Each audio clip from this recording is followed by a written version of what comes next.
Hello മൂർത്തി. എന്റെ കോളിന് വേണ്ടി madam wait ചെയ്യായിരുന്നു എന്ന് എനിക്കറിയാം.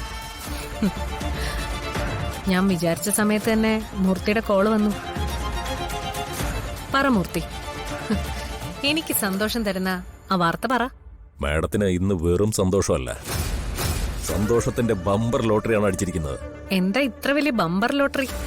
മാഡത്തിന്റെ മുഖ്യ ശത്രു ഇന്നത്തോടെ തീരും, എന്നേക്കുമായി. ഇനി അവനെ കൊണ്ടുള്ള ഒരു ശല്യവും മാഡത്തിനുണ്ടാവില്ല. എനിക്കിത് വിശ്വസിക്കാവോ മൂർത്തി?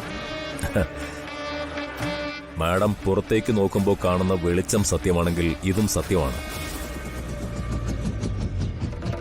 ഇതുവരെ നമ്മൾ ഇല്ലാതാക്കാൻ നോക്കിയിട്ട് അവനെ ഒന്നും ചെയ്യാൻ കഴിഞ്ഞില്ല. പക്ഷെ ഇതിപ്പോ നമ്മൾ ഒന്നും ചെയ്യേണ്ട കാര്യമില്ല. അവന്റെ വിധി അവൻ ഏറ്റുവാങ്ങിക്കഴിഞ്ഞു. മൂർത്തി പറയുന്നത് എനിക്ക് മനസ്സിലാവുന്നില്ല. അവൻ തീരാൻ പോകുന്നത് നമ്മുടെ ആളുകളുടെ കൈകൊണ്ടല്ല, പിന്നെ അവന്റെ അമ്മയുടെ കൈകൊണ്ട് തന്നെയാ അവൻ തീരാൻ പോകുന്നത്. അതെങ്ങനെ?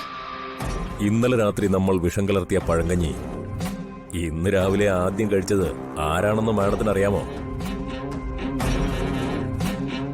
അതും വെറുതെ കഴിച്ചതല്ല, ആ തള്ള അവനെ നിർബന്ധിച്ച് കഴിപ്പിച്ചതാ. അവരുടെ കൈകൊണ്ട് തന്നെയാ വിഷം അവന് സ്നേഹത്തോടെ വിളമ്പിക്കൊടുത്തത്. വളരെ വളരെ സ്നേഹത്തോടെ. അവനത് സന്തോഷത്തോടെ കഴിക്കുകയും ചെയ്തു. മൂർത്തി, ഇത് കേട്ടിട്ടേ എനിക്ക് സന്തോഷം സഹിക്കാൻ പറ്റുന്നില്ല. വിഷം കലർത്തിയ പഴങ്കഞ്ഞിയും കഴിച്ച് കുട്ടികളുമായി അവൻ സന്തോഷത്തോടെ കാറിൽ കയറി സ്കൂളിലേക്ക് പോയിട്ടുണ്ട്. വഴിയിൽ എവിടെയെങ്കിലും അവൻ ചത്തുവീഴും. എവിടെയാണെന്ന് കുറച്ചു കഴിയുമ്പോ ഞാൻ മാഡത്തെ വിളിച്ചു പറയാം. അത് പോരാ മൂർത്തി, അവൻ ചാവുന്നത് നമുക്ക് ഉറപ്പുവരുത്തണം.